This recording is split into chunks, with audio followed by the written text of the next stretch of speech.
This Family Life News podcast is made possible by the support of listeners like you.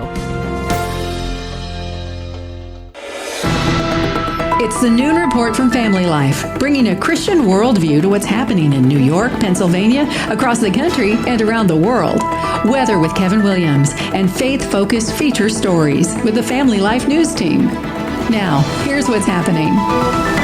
No rest for the winter weary. Good afternoon. Welcome to the broadcast. It's winter in Western New York. It is what it is. There's no getting around it. Lake flakes piling high in ski country. Some parts of the listening area measuring the snow in feet, not inches. Beautiful when you look out the window, but I drove through Hamburg yesterday coming home at about 11:30, and it was the worst drive I've ever had. Reporter Tom Hansen. They're also expecting another system to blow through this area later this week. That means even more snow and no relief from winter yet. In the town of Eden, it's no Garden of Eden, that's for sure. Homeowner Sandra DiPaolo telling WIVB she's been shoveling snow nonstop for 2 days. I'm over it. I'm ready to be finished with it. The dangerous cold is turbocharging that lake effect, creating whiteout conditions at times. Interstate 90 from Hamburg to Dunkirk shut down for several hours Tuesday after multiple weather-related accidents. There's like 4 different spots where there's multiple semis smashed into one another, cars off the road. It's really bad. It's really bad. After several days of punishing lake effect, winter storm warnings wind down today, but more bad weather is on the way this weekend. A massive storm from Texas to New York will bring snow, ice, wind, and cold. NBC's Aaron McLaughlin is in Midtown Manhattan. In the Big Apple, the fountains are freezing up, and New Yorkers, like so many Americans, are bundling up, getting ready for the next Arctic punch. Kevin Williams has more on this next blockbuster storm arriving Saturday night into Sunday a little later in the broadcast. President Trump in Davos, Switzerland for the World Economic Forum while hobnobbing with European allies. He made the case again for why we should acquire Greenland, the world's largest island in the Arctic. Greenland is a vast, almost entirely uninhabited and undeveloped territory that's sitting undefended in a key strategic location between the United States, Russia, and China. That's exactly where it is, right smack in the middle on the northern frontier of the Western Hemisphere. That's our territory. It is therefore a core national security interest of the United States of America. The president is threatening to tariff allies that do not support his plan to acquire Greenland. The Justice Department has served subpoenas to Minnesota's top Democrats for allegedly blocking ICE enforcement operations. Those accused include Governor Tim Walz, Attorney General Keith Ellison, and the mayor of Minneapolis, Jacob Frey. Reporter Nicole Skanga. Walz called for real law and order, not political retaliation, and Frey accused the Trump administration of weaponizing its power to try to intimidate local leaders for doing their jobs. Attorney General Pam Bondi says local leaders are not doing their jobs, and Minnesota Democrats, she says, are impeding the work of federal officers. Whether it's a public official, whether it's a law enforcement officer, no one is above the law. 10,000 arrests have been made in Minneapolis since ICE arrived there. 1,500 troops could arrive there soon. Second Lady Usha Vance, the wife of Vice President J.D. Vance, is pregnant with her 4th child. Usha Vance posting on X last night that both she and her unborn son are doing well. Vance is due at the end of July.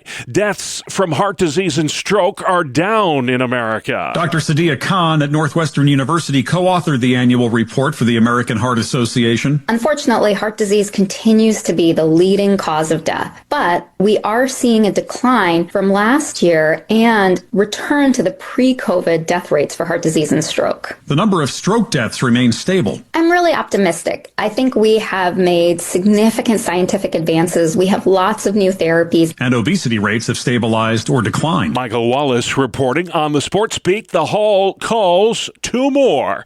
Correspondent Joe Morgan. Carlos Beltran Beltran and Andrew Jones are the newest members of the Baseball Hall of Fame. In his fourth appearance on the ballot, Beltran received just over 84% of votes, while Jones was on 78% of the ballots in his ninth appearance. Beltran played for 7 teams over 20 Major League seasons, was a 9-time All-Star, a 3-time Gold Glove winner, and one of only 5 players with at least 400 home runs and 300 steals. Jones, a 5-time All-Star and 10-time Gold Glover, spent 17 years in the bigs, but was most known for his time with the Braves, where in 1996 he became the youngest player to homer in a World Series game. Jones and Beltran will join second baseman Jeff Kett in Cooperstown, New York for the Hall of Fame induction ceremony Sunday, July 26th. Still to come on the Noon Report, a midweek edition. The Red Cross needs blood. Lehigh County takes on ICE. And what can $260 billion buy?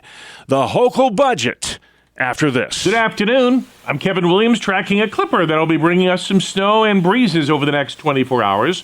Forecast details are up in 10. All right, Kevin, we'll see you then. Breaking news out of Elk County, Pennsylvania. 3 are dead from a house fire in Highland Township. A 76-year-old man, a 78-year-old woman, and a 21-year-old woman, all found deceased in the home. A 4th occupant was taken to the hospital. The cause of that fire still under investigation. The Red Cross needs your blood big time. It's facing a severe shortage. Spokesman Michael Tedesco telling Wham News. We are now across the nation about 35% down over the last month in blood donations. Recent bad weather and high flu activity are the reasons for the shortage. Cancer patients are in dire need of platelets because theirs are depleted from either the disease itself or their treatment. Tedesco says if you'd like to give blood, go to the Red Cross website and make an appointment ASAP. The impact you can make by giving blood is unreal. Anyone who gives blood from now through January 25th will be entered for a chance to win tickets to Super Bowl 60 in California next month. Interstate 90 between Hamburg and Dunkirk in western New York has reopened after being shut down for several hours Tuesday. Following multiple weather-related accidents, 60 vehicles crashed along a 6-mile stretch of the New York State Thruway. That chain reaction accident involved a number of jackknifed tractor trailers. Pennsylvania Republican gubernatorial candidate Stacey Garrity is vetting candidates for lieutenant governor. The state GOP is expected to settle on one in early February. State Senator Chris Dush of Western PA is one of 3 Republicans interested in the job. I've tried retiring 3 times and it hasn't taken yet. God just keeps putting things in my way. And we had a saying when I was running against the Speaker of the House that if we win, praise God. If we lose, praise God. And he's blessed me the whole way through. For the record, lieutenant governors in Pennsylvania are elected separately from governors. New York Governor Kathy Hochul took the wraps off a record $260 billion budget proposal yesterday. The spending package is $6 billion more than last year's budget, which, by the way, was the latest state budget in New York in 15 years. The governor puts a lot of the blame for fiscal uncertainty on the back of President Trump, who is threatening to withhold federal aid due to New York's stance on immigration. Clearly, we could not have planned for this, but here's how we'll deal with it. We'll continue to find ways to improve efficiency because bending the cost curve matters the most. But we will not shift costs onto families or leave vulnerable communities without a lifeline the way Washington has. Assembly Minority Leader Will Barclay says the governor is using the president as a scapegoat because it is an election year after all, and he is an easy target in deep blue New York. Well, one thing I said after the State of the State, and maybe after, you can't blame everything on President Trump. We have one-party rule here. Governor Hochul wants to spend $4.5 billion on universal pre-K. She says she can do it without raising taxes. She also unveiled a plan yesterday to lower auto insurance rates in New York by cracking down on fraud. New York's budget deficit is expected to balloon to pass $34 billion by the year 2029. The Western New York economy getting a big boost. Plans are in the works for a new $390 million textile textile regeneration facility in Rochester. The French-owned company would locate in Eastman Business Park, should become fully operational within 3 years. That plant is expected to employ about 70 people and would convert discarded textiles into high-quality polyester. Lehigh County, Pennsylvania, served an eviction notice to ICE. County Controller Mark Pinsley says the Department of Homeland Security owes about $115,000 in back rent for office space in downtown Allentown. We can give them a taste of their own medicine. We're going to deport ICE. County Executive Josh Siegel likes the sound of that. I think their presence is a threat to public safety and public trust. And so, yes, we will be issuing an eviction notice. But District Attorney Gavin Holohan says ICE doesn't even work out of the office building in question. The only thing that ICE has to do with this press conference today is to get headlines for the people holding that press conference. Holohan says the federal agents in that office help him investigate human trafficking. Our work with DHS is so important to this community.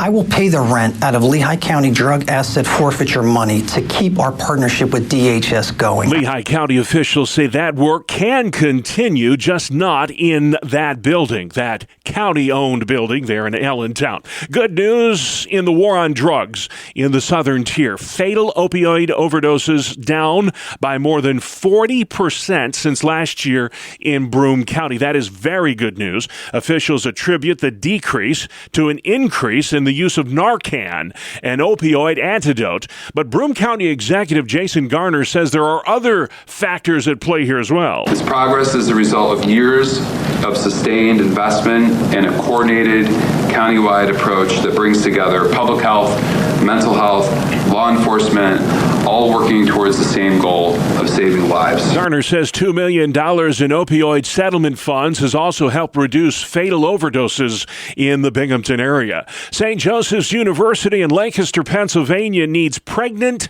volunteers to sign up for free ultrasounds in order to help train nursing students. All the volunteers must be at least 18 years old and have had at least one ultrasound before. The scans are for educational purposes only and are part of the students' curriculum at St. Joseph's. They are not intended to provide medical diagnosis. A Western Pennsylvania man accused of deceiving thousands of pet owners will have to wait a bit longer before his trial begins. Family Life's Brian Query has this. 71-year-old Patrick Vereb is accused by the Pennsylvania Attorney General's office of taking money for pet cremations, then dumping animals in landfills and giving grieving families ashes that were not their pets. Vereb was scheduled for a non-jury trial this week, but the case has now been pushed back to early June and will instead be heard by a jury. Vereb faces multiple felony charges, including theft by deception and deceptive business practices. Authorities say more than 6,500 people may have been affected.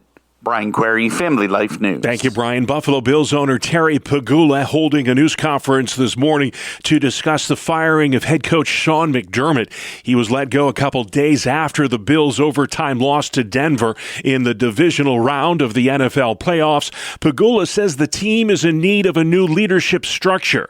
Bills fans are planning to give their former coach a proper send-off in the form of a giant snow sculpture in his honor. A local artist is asking for volunteers to assist in the snow molding process in Orchard Park tomorrow morning at 9 a.m. From the Buffalo Bills to the Buffalo Sabres, we've got more sports next. It's the 2-minute drill on the Family Life Noon Report. Good afternoon, I'm Randy Staley. Bob, the Buffalo Sabres stayed hot, and they keep moving up their slot in the Atlantic Division. After last night's win, Buffalo improved to 16 wins in their last 20 games.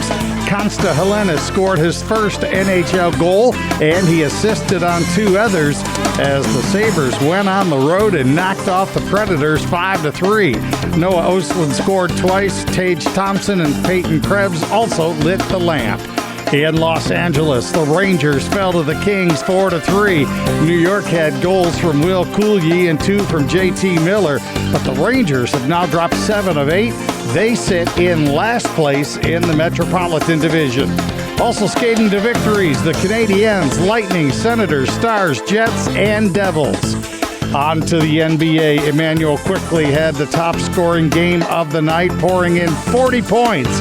He led Toronto over Golden State 145-127. Quickley also dished out 10 assists. 76ers fell to the Phoenix Suns 116-100. The Bulls, Rockets, Jazz, Heat, and Lakers also victorious. In baseball news, Carlos Beltran and Andrew Jones have both been elected to the Hall of Fame. And the New York Mets continue to overhaul their lineup. You knew about the Bo Bichette acquisition. They made that official yesterday. Then the Amazons went out and got Luis Robert Jr. in a trade with the White Sox. New York sent Luis Angel Acuna and Thomas Pauly to Chicago. So the new faces in the Mets lineup next season will include Robert Bichette, Jorge Polanco, and Marcus Semien, along with Devin Williams and Luke Weaver in the bullpen. Not a bad-looking lineup. That is a look at sports. Not bad indeed. Thank you, Randy. Still to come on the Noon Report. Interstate reopened this morning. Blockbuster storm this weekend. And managing media consumption. Welcome to Breakpoint, a daily look at an ever-changing culture through the lens of unchanging truth. For the Colson Center, I'm John Stonestreet. About a decade ago, BuzzFeed posted a video with testimonials that all began, quote, "I'm Christian, but I'm not," fill in the blank. Now, the videos mostly trumpeted progressive virtues, claiming things like, "I'm Christian, but I'm not homophobic, I'm not ignorant, I'm not closed-minded," etc., etc. Christianity, the video basically concluded, is all about love and acceptance. Now, of course, Christianity is certainly centered on the love of God in Christ, but that love, like every central tenet of the Christian faith, has been revealed to us by God. As such, these are foundational truths that come to us predefined. They're not open to infinite interpretations and reinterpretations. Having wrestled with these foundational truths, the church formulated the essentials of Christian belief in the creeds, an invaluable tool for the faithful for thousands of years. The various creeds of the Christian faith emerged when individuals or groups would claim some new word from God or would innovate some new doctrine or practice. Often, Christians were led astray and they needed to be pulled back to the truth. That happened when the new teaching was recognized to be out of alignment with accepted church practice or belief. In other words, the creeds clarified for the church and for Christians what was true. Now, some today see creeds as kind of man-made obstacle between believers and the Word of God, or as an antiquated way to interfere with the working of the Spirit. Secular critics of Christianity often suggest that each new creed was a way for the powerful to triumph and suppress other equally valid versions of the faith. None of those claims are true. The best-known creed is the oldest. An old legend is that the Apostles' Creed came from the apostles who each, while gathered together after the ascension, contributed a line. That story's probably not true, but the creed does faithfully record the apostles' teaching. Historian Justo Gonzalez noted in his book, The Story of Christianity, that the very first version of the Apostles' Creed came in Rome around the year 150. That's early enough for the older people in that church to have actually heard it from the apostles themselves. The Apostles' Creed distinguished Christianity from paganism. It was likely what a new convert would declare at their baptism. It contains the basics of Christian doctrine. There's one I believe for every member of the Trinity. The focus is on the Father as Creator, the Son as Redeemer, and a mention of the Spirit as well. It also challenged groups who were trying to claim Jesus for their own movements, like the Marcionites, who wanted a Jesus without judgment, or the Gnostics, who wanted a God who wasn't really the creator of the universe, or the Docetics, who wanted a Christ without flesh. Each are excluded by the words of the Apostles' Creed. It was a few centuries later that the Nicene Creed distinguished Trinitarian Christians who believed Jesus to be fully divine from those who did not. Despite the rehashed claims of Dan Brown fiction, the Council of Nicaea was not when the Romans imposed their view of a divine Jesus on the rest of the church. Christians believed that Jesus was God way before anyone had even heard of Constantine. In other words, the creeds did not create new doctrine, nor do they fully express everything that Christians believe. Rather, they really serve as fences to show where believers can safely disagree, while also clarifying which new ideas stray too far. In Mere Christianity, C.S. Lewis offered a very helpful image of Christianity as a house with hallways and rooms. Throughout the history of the church, the creeds have marked the boundaries of Christian belief, showing who's in one of the rooms of the Christian house and who is clearly in another house entirely. In that same way, the creeds remain useful and essential to Christians today.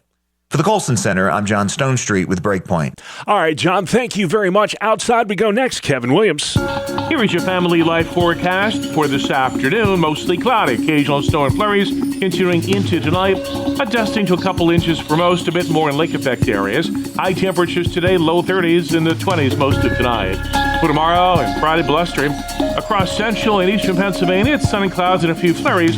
More clouds, flurries, and local lake effect farther north. Temperatures on Thursday peaking in the lower 30s. Colder on Friday, teens and lower 20s. Thank you, Kevin. This is the Noon Report on Family Life. I'm your host, Bob Price. Here's what's happening Wednesday, January 21st. The New York State Thruway is reopened following a weather-related crash involving 60 vehicles yesterday in Chautauqua County.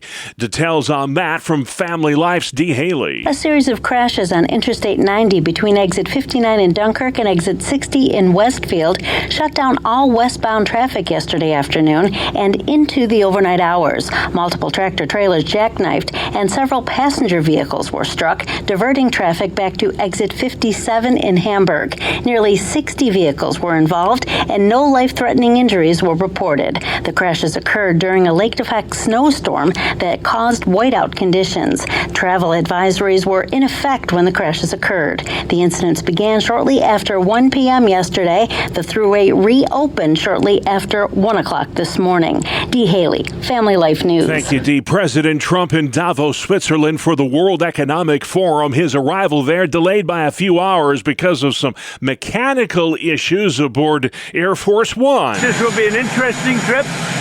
I have no idea what's going to happen. The commander-in-chief facing opposition from many European leaders who do not support his plan to acquire Greenland. How far are you willing to go to acquire Greenland?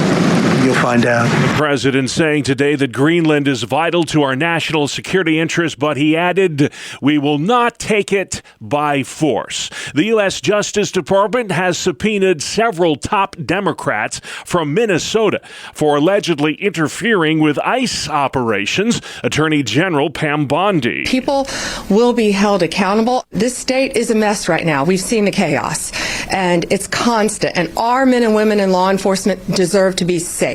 And that's what we're going to do in Minnesota. Minnesota Governor Tim Walz calls the subpoenas a partisan distraction. A contempt of Congress vote expected this afternoon against a former U.S. president and Secretary of State. After rejecting a compromise proposal from Bill and Hillary Clinton's attorney, House Oversight Committee Chair James Comer confirming the contempt vote will go ahead today. This after the pair failed to appear to testify before the panel investigating convicted child sex offender Jeffrey Epstein. The Clintons have called the subpoenas to appear invalid and fueled by partisan politics. Vicki Barker on Capitol Hill, closing arguments underway in the first trial connected to the police response to the mass shooting at the Robb Elementary School in Uvalde, Texas 4 years ago. A former school resource officer is accused of failing to engage the gunman during that massacre that left 19 children and 2 teachers dead. A measles outbreak is worsening in the state of South Carolina. Here's reporter Skylar Henry. Doctors say this sustained spread is exactly what threatens the U.S.'s measles elimination status. They say stopping transmission depends on early detection, vaccinations, and, of course, preventing outbreaks like the one we're seeing in South Carolina. Experts are worried if these measles cases continue to grow, the U.S. could lose its measles-free status that it earned a quarter century ago. A new study shows fluorinated water does not affect birth outcomes. Researchers studied 11 million births over a 20-year period to come to that conclusion. It was 20 years ago when many communities started adding fluoride to their water. Some communities have stopped the practice, though, citing concerns about cancer and brain development in kids. You're listening to the Noon Report, a midweek edition on Family Life. managing our media consumption. Welcome back to another edition of Real Answers, a regular Wednesday feature during the Family Life Noon Report, where we discuss the issues that matter to families with licensed mental health counselor Christopher Anderson. Welcome back, Chris. Thank you, Mark. Today, we're looking at media-driven anxiety and depression in particular. And what a timely topic. As someone who's spent a long time working in media, one form or another, the changes we've seen are just astounding when you look back. I grew up with the morning newspaper was it. I even delivered that. And then came the evening news. Walter Cronkite told us that's the way it is. And that was more or less it. And the amount of media now, this is just unbelievable. I was just sitting here thinking about our segment today, and I just remember years ago, the only 24-hour news source you had was CNN, and that was like basically your headlines. And then all of a sudden now, it's just everywhere you turn, there's a new news outlet that says that you got to listen to them because they're the ones that are going to tell you the truth. Yeah, it's just relentless for sure. And also, it's the blurring of just what is news versus opinion. Most often these days, it seems to be a hybrid product that these organizations are putting out, and it's so easy to get wrapped up in all of it, and it overwhelms you, mind, body, and soul. You could say that breaking news is breaking us. Yeah, it really is. You mentioned the Walter Cronkite era. That era is gone. I mean, we got to really understand something here. We've got what is called the legacy media, CBS, ABC, NBC, the big names in the media. And then we've got, of course, social media now, and that is all sorts of people want to be influencers and give their opinion and this and that. You've still got some true journalism outlets out there, but they're getting harder to find, and you have to look for them. You really have to look for them, but there's such big differences. The big media outlets now, the legacy media, these are really just opinionists now. They've really gone beyond just reporting the facts. It's now they want you to see it the way they want you to see it. Yeah, it's almost like you take sides. My news says this, but my news says that. It is not very objective anymore, or at least it's hard to ferret it out from all the noise that's out there. How do you differentiate between what's news and what's opinion? You really need to look at the nature of what you're hearing. Okay, and I'm glad you asked that question because, again, not all news outlets are the same. It's pretty clear without actually calling out the names of them which ones are much more guilty at spinning the news stories. Pay close attention at the nature of the reporting. If you're just hearing nothing but character defamation for one person or a group of people, you can be pretty certain that this is not necessarily going to be a truthful report.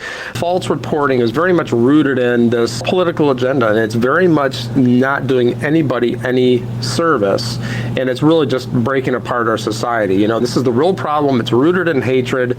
We see these dynamics, and most people can really understand what I'm saying here in terms of where it's coming from. It's the nature of everything has changed. The nature of our society has changed, which has allowed for this to happen. If we get right down to it, we are in sadly a post-Christian era in our world. This change has also significantly impacted what used to be called journalism. Folks that are branding themselves as journalists, but really just advancing their own opinions and agendas, they still want to be called journalists, and they still say they work for news outlets and of using that term lightly. But quite honestly, they're unwilling to stop at reporting the facts, or they conveniently leave out the full story, or they alter the story, or they flat out make up stories. And that's what we're up against today. Right. You're listening to Real Answers. I'm Mark Webster, along with licensed mental health counselor Christopher Anderson. We're talking about media-driven anxiety and depression. I guess it's never been more important than now to take in all of that overwhelming amount of information through a scriptural filter. Absolutely. You've got to stay grounded in God's Word and hold these news stories up to the Bible, if nothing else, to understand what might be happening on a biblical timeline. It may take some of the element of surprise out and actually may help bolster your faith and bolster your experience of your faith and your relationship with God, seeing that, hey, this is what the Bible said, and guess what? It's happening. So that could be a good thing in and of itself. But, again, you really got to pay close attention to what is being shared to pull out the facts from the opinion. Another thing is, again, turn those notifications off on your phone. Do you really need to be 24 hours a day checking the news? Probably not. And there's a good chance that if you're that caught up into it, you're not really checking the news, you're checking the opinion. Yeah, for people like myself, it's a job hazard, really. And I find I have to unplug because you just get so consumed with it. I guess it's just like if you're overweight, eating less is a logical step. If you're over-consuming media and it's really taking a toll on you, I guess the same logic applies. We are what we take in. And the quantity, again, I just can't get past that. The quantity of what we're taking in these days is just far beyond healthy. And it's also impacting, again, not only our mental health, it's impacting our relationships. It really is a far-reaching problem. Yeah, it's addictive. And really, as we've seen evidence, particularly social media news feeds are designed with algorithms that want you to just keep on watching and scrolling. Yep, they know what you're looking for, and they're going to throw more of it in your direction, And really stay connected personally to others as well, not just social media engagement. Social media is increasingly being implicated in mental health decline in all populations, not just young people, but all populations, because of it's twofold. It's feeding you too much of what you don't need, but it's also restricting your willingness to go out and engage in person. Also, if you're having a hard time with this, you're experiencing depression or anxiety because of just everything you're seeing going on in the world, again, limit your amount of time, check what you're watching, and again, if you need help, don't hesitate to reach out. Good sound advice there. You've been listening to Real Answers, a Wednesday feature of the Family Life Noon Report, where we discuss the issues important to families with licensed mental health counselor Christopher Anderson. Thanks again, as always, Chris. Great show, guys. Thank you. You can listen to all our Real Answers podcasts, by the way, online anytime at Apple Podcasts, YouTube, Spotify, or FamilyLife.org. Good afternoon. Here is your Family Life regional weather forecast. An Alberta Clipper will be bringing some snow and flurries to our region this afternoon and tonight. Arctic air will generate more lake effect later in the week, but the big story will be the weekend weather. First, frigid air will arrive for the weekend. At the same time, an eastern storm will plow into that frigid air with copious moisture. The result, we believe, will be significant snow in most of our region beginning Saturday night and continuing through Sunday night. In the meantime, for this afternoon, mostly cloudy, occasional snow and flurries continuing into tonight. A dusting to a couple inches for most, a bit more in lake effect areas. High temperatures today, low 30s and the 20s most of tonight. For tomorrow and Friday, blustery. Across central and eastern Pennsylvania, it's sun and clouds and a few flurries. More clouds, flurries, and local lake effect farther north. Temperatures on Thursday peaking in the lower 30s. Colder on Friday, teens and lower 20s. All right, Kevin, thank you very much. We'll keep our eye on that weekend storm. Looks like a real doozy on the way. And finally at noon, with the holidays behind us and the new year in front of us, for a lot of us, those Christmas plants we bought to spruce up our homes, well, they may be needing a little TLC about now. Correspondent Bree Tennis. In the plant world, the third week of January is known as the sweet spot of holiday plant death. And it's all your fault. Those poinsettias you purchased in November and December are now dying from neglect.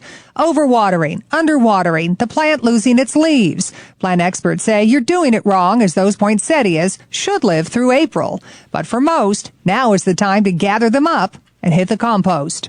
I'm Bree Tennis. All right, thank you, Bree. And all this time I thought it was poinsettia. Where'd we get the extra syllable? Who knows? That's our world, the world we live in. Wednesday, January 21st. I'm Bob Price. Family Life News. You've been listening to the Noon Report, heard weekdays on Family Life. Thank you for listening. Thank you for listening to this Family Life News podcast. If you've been encouraged by what you've heard, please share it with others and click the subscribe button to automatically receive future episodes. Family Life is a listener-supported ministry. Podcasts like this are made possible by your financial partnership. Find out more at familylife.org.